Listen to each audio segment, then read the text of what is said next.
You're listening to Your Words Unleashed podcast with host Dr. Leslie Wong, helping women scholars master their writing habits and publish a book that matters.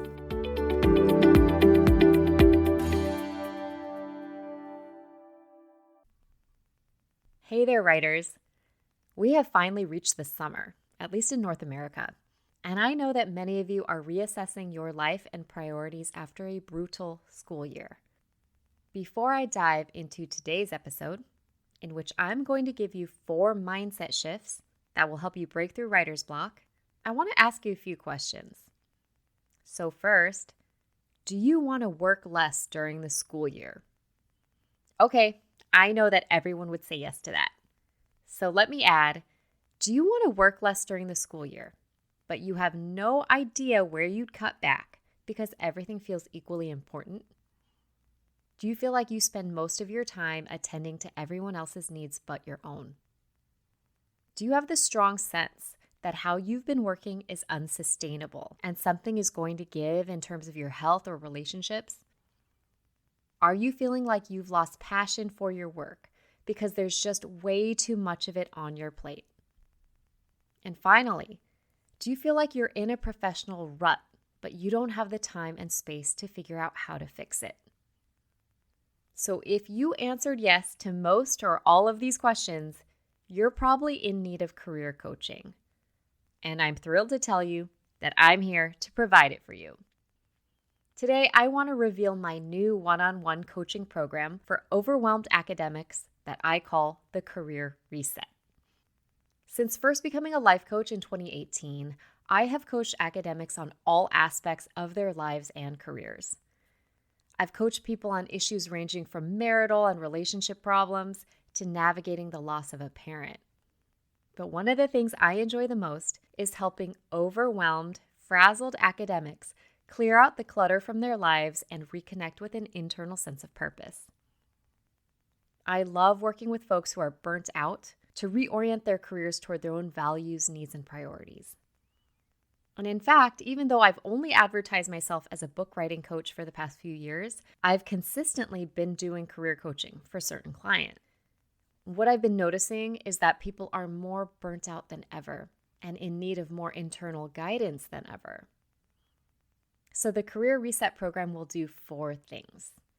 It will help you clarify your career vision, help you create space for what really matters, help you overcome your internal obstacles to change, and help you align your work with internal purpose. And we'll do this in 6-hour-long sessions spread out over 4 months. You'll come away from the experience re-inspired by your work and have the tools to make your academic career healthier, happier, and more manageable over the long term. I want to help you take real steps toward creating a career that doesn't shortchange your life. And since I know some of you will have this question, this coaching program will also help those of you who are seriously considering leaving the academy. So I invite you to check out all the details and sign up for a free consultation on my website at www.yourwordsunleashed.com. And of course, I'm still doing writing coaching too, so no worries about that. Okay, so now I want to transition into today's episode and offer you 4 simple mindset shifts to help you break through writer's block. You know what I'm talking about. Those times when you feel stuck or like you're working hard but making no progress. And as those of you who've listened to this podcast for a while or have worked with me before know, I believe that at least half of accomplishing a major goal, like a book, comes down to your own thoughts. Your beliefs about yourself or your writing determine the entire process. Writing a book is already a very difficult thing to do, but your thoughts about it can make things easier or harder. And what many people don't realize is that we have a lot of control over our thoughts, and with some conscientious work, we can change them. But if you're like I was when I was writing my first book, I didn't question my own negative thoughts about writing. I just took them as a given. And on a daily basis, I told myself that writing was so hard. I got hung up on the fact that I had no idea how to write a book. And I believed peers who said that your first book needs to be innovative and groundbreaking. And I didn't know if I could do that. So believing all of this turned me into an anxious, stressed out mess, which made writing feel like I was pulling teeth. On top of that, I didn't let myself rest or relax nearly enough because I felt like I needed to be putting everything into my work. It was not a fun time, and I would never do things that way again. Many people think that the only way to get writing done is by putting immense pressure on yourself. And that might work for shorter term goals like finishing a grant proposal or a journal article, especially when there's hard deadlines you have to meet. But that feast or famine approach does not work with a book. There's a reason I say that writing a book is a lightning rod for all of your greatest doubts and insecurities. It is such a long, arduous process that you come face to face with your own flaws and limitations on a daily basis. And writing a book requires much more of you personally. Not only do you need to restructure your life and schedule around it if you don't want to burn out, but you must also have faith that all of these moving pieces will eventually come together into one coherent piece. This makes it very easy to stall out with writer's block. And writing for an audience rarely feels like a safe thing to do. It means making your thoughts public and therefore making yourself visible to the world on an entirely different scale. And that is freaking terrifying. I know. I went through it with my first book and again when I launched my podcast. You don't know how it's going to be received. And sometimes people really do attack one another's work, and it's scary to think that you might be targeted too. It's another area where you need to have faith. But putting your ideas out into the world is like exercising a muscle in your body that you've never used before. This muscle might feel weak. It might hurt right now. But if you consistently and consciously do reps with this muscle, you will get stronger. And writing will inevitably start to feel easier and easier to do. Perhaps you will even obtain some deep satisfaction from doing it. So practicing these 4 simple new thoughts is an exercise that will help you when the pressure is feeling too high and you're getting stuck. So let's get into it. The first mental reframe I want to offer is, my book is just one part of my total body of work. I know you've spent countless hours, days, and years working on your project. Arguably, you know more than any other person in the whole world about your topic. The problem is that this wealth of knowledge compels many authors to try to fit absolutely everything they know into their book. And this, in turn, leads a lot of people to spin their wheels for months or even years on end. They might have lots of different ideas about how to structure their book, and therefore have a hard time choosing just one vision. And without this focus, they can't create boundaries around what needs to go into each chapter and what can be left out. But what if you considered that your book, as monumental as it is just one piece of your total life's body of work? Your book is a significant milestone in your scholarly journey, but it is not the only thing you'll ever produce. Instead, it's part of your larger, more cohesive research agenda that will also take the form of journal articles, book chapters in edited volumes, and future books. And each piece of work can elaborate on the themes and findings of your book, creating a rich, interconnected tapestry of research that showcases your expertise and deepens your impact on your field. So reflect on what you're learning during the process of writing your book. What new skills are you acquiring? What challenges are you overcoming? What new questions have arisen that you want to continue investigating further? And use these insights to inform your next projects and set new goals. But you don't need to include everything in your book. Instead, knowing what should go in depends on the needs of your reader, as I'll talk about next. So the second mindset shift I want to offer is for you to think of your book as an act of generosity to others. Now, what do I mean by this? Essentially, I believe that too many scholarly book authors think of their books as a way to prove themselves to others. They want to sound smart, and so they take themselves way too seriously. And their prose ends up stiff and dry, or they use overly complicated terms. Their data might be fascinating, but how they write about it sucks the life out entirely. You know what I mean. And this happens for very logical reasons. It's often a protective posture that comes from trying to protect yourself against the harsh critiques of other academics who can make or break your career, whether that be your advisor or reviewers. And the unfortunate result is that many people adopt a highly academic tone in the hopes they'll be taken seriously by a small number of experts who also take this stuff way too seriously. It's a lot harder to write this way, and it can easily trip you up. On top of this, I've noticed that too often, authors take their audience's attention for granted. They just assume that people will read their book cover to cover and remember key details, when the truth is that your reader's attention is actually a gift. They could be doing about 1 million other things, including reading 1 million other books. But for some reason, they are choosing to read yours. And that means you need to treat this gift with care. So how do you do this? I suggest it's by writing not to impress, but to develop a genuine emotional connection. Through your words, you are building trust with mostly strangers who are curious about the world you inhabit. You know this world like the back of your hand, but don't forget that most of them don't. And so to maintain their trust, you need to be a generous host and show readers you care about them as newcomers. This means using terms that are recognizable. It means flattening power hierarchies. It means putting yourself into your writing and letting people know what you actually think. It means sounding like a human being, because you are a human being first and a scholar second. So I suggest you think of your book as a generous invitation to others to think in new ways and to open up new conversations.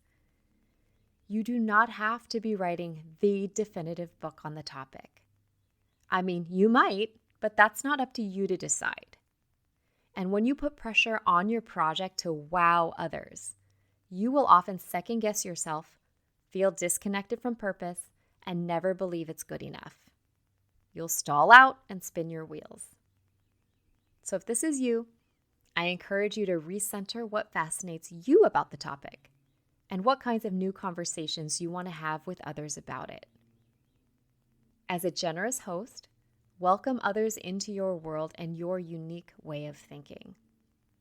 Work on connecting with your audience, not impressing them. I found that this is what keeps the door open for long-term inspiration. So the third mindset shift is for when you're stuck because you've been fixating on writing perfectly. Many people put outsized pressure on themselves to write something groundbreaking, or at the very least, very impactful on their fields. And as I mentioned, I tried to do that when writing my first book, and it was a horrible experience. Shooting for perfection often leads authors to hold on to their writing much longer than necessary. And they end up not obtaining useful feedback along the way that could really improve the work and speed it up. It also creates enormous anxiety and self-doubt when time keeps passing and they haven't yet produced the perfect product. Let me give you an example. I once coached a brilliant, deeply insightful graduate student who was the first person in her family to go to college. She was stuck for years and unable to progress in her program until she finished a term paper for a methods course, amongst other things. And when I asked what was holding her back, she said, "I haven't found anything new and theoretically interesting from my data." And bear in mind that she only interviewed 8 people, as per the requirements of the class. So I told her, the goal of your paper is not to find anything new or novel. It's to show that you know how to use interview methods. It's just an exercise. At this, the student let out a massive sigh of relief. And she told me, thinking of this paper as an exercise means I can just focus on the process rather than getting so hung up on the outcome. So I encouraged her to think of literally everything in academic life as an exercise. The methods paper is an exercise that will help her write the methods section of her dissertation. The dissertation is an exercise that will help her gain some of the skills to write her first book. Her first book is an exercise that will help her write the second one, and so on. And if we think of everything as an exercise, it opens up the possibility of learning, growing, and experimenting as we figure things out. It helps us create individualized strategies that can be used again in the next stage or the next project. It dials the pressure down and allows us to be present in what we're doing instead of always being in fear of how others will judge us. So during your next writing session, consider how you might approach your book differently if you knew it was just an exercise. Would you be more playful? Would you try new things and allow yourself to go in new directions just to see where you end up? So the fourth and final mindset reframe I want to offer is an offshoot of the last one. And it is, I'm becoming the writer I want to be. This is for those of you who often tell yourself, I'm not a good writer. Or an alternate version of this is, I'm not a good thinker. These thoughts shut people down more quickly than almost any other. This is what we in the coaching world call a limiting belief. It's thinking about yourself and your abilities as being static and unchangeable, which comes from having a fixed mindset. And it's ironic because many of my clients who believe these thoughts are also writing books that fundamentally question the idea of anything being fixed or unchangeable. So the thought, I'm becoming the writer I want to be, leaves the door open for transformation, for experimentation, and for growth. I've been reading an incredibly captivating, deeply touching memoir called Between Two Kingdoms, a memoir of a life interrupted, by Suleika Jawad. She chronicles her odyssey of being diagnosed with leukemia at age 22, going through intense treatment for 4 years, and then coming out the other side not knowing how to really live. And the second half of the book is about her relearning how to live. She has an incredible paragraph from page 324 from when she's at the tail end of a long road trip of self-discovery that I want to share. She writes, gazing up at the Milky Way, I remember when all I wanted is what I have in this moment. Sitting on the kitchen floor of my old apartment, sicker than I've ever felt, my heart fractured into 10,000 tiny pieces. I needed to believe that there was a truer, more expansive, and fulfilling version of my life out there. I needed to believe that when your life has become a cage, you can loosen the bars and reclaim your own freedom. I told myself again and again until I believed my own words. It is possible for me to alter the course of my becoming. Unquote. And this is possible for you too. So let's sum everything up.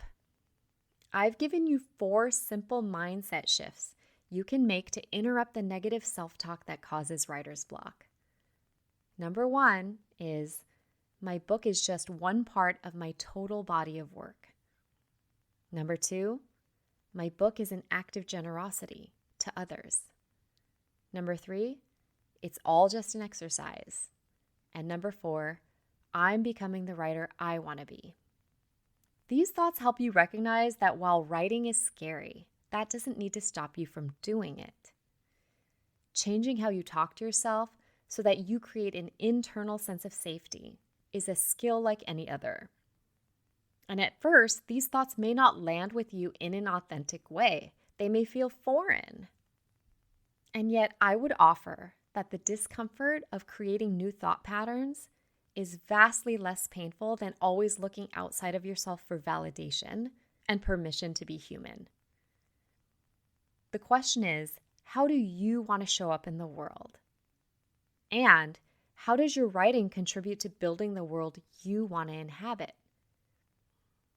To me, it's about being in relationship with others rather than trying to prove to them you're smart or worthy. And Shifting your mindset will eventually allow you to view writing as an intrinsic part of being alive. Finally, let me remind you that practicing things like self-doubt, fear, and pessimism take just as much, if not more energy, than trust. So lean into the process of becoming. You may be both surprised and delighted at what unfolds along the way. Again, please check out the details of my new Career Reset coaching program on my website. And I'll talk to you again soon.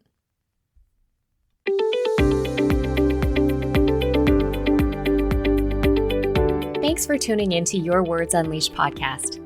If you enjoyed this episode, please share it with other writers or leave a rating and review.